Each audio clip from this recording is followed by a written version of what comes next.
I've got a shelf full of glues that I can use to re-glue this chair. I could use an epoxy, I could use a tight bond PVA glue, or in this case, I'm going to use hide glue, and I use the tight bond product for hide glue.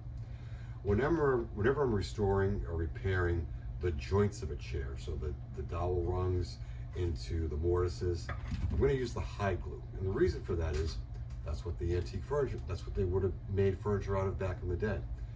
And what's great about hide glue is that it's reversible. So you can either use water, heat, or my go-to is vinegar to loosen an old hide glue joint to be able to take it apart. It's a better solution, in my opinion, when you're doing that.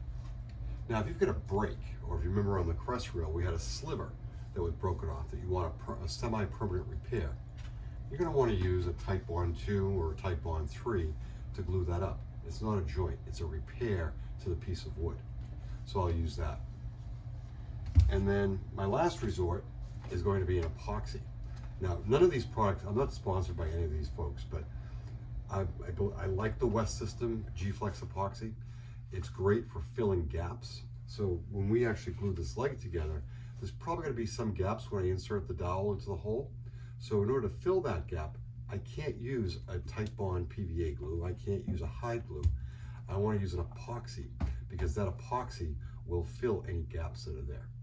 So the epoxy and the tight bonds go back on the shelf. And we're going to glue up this chair using some hide glue.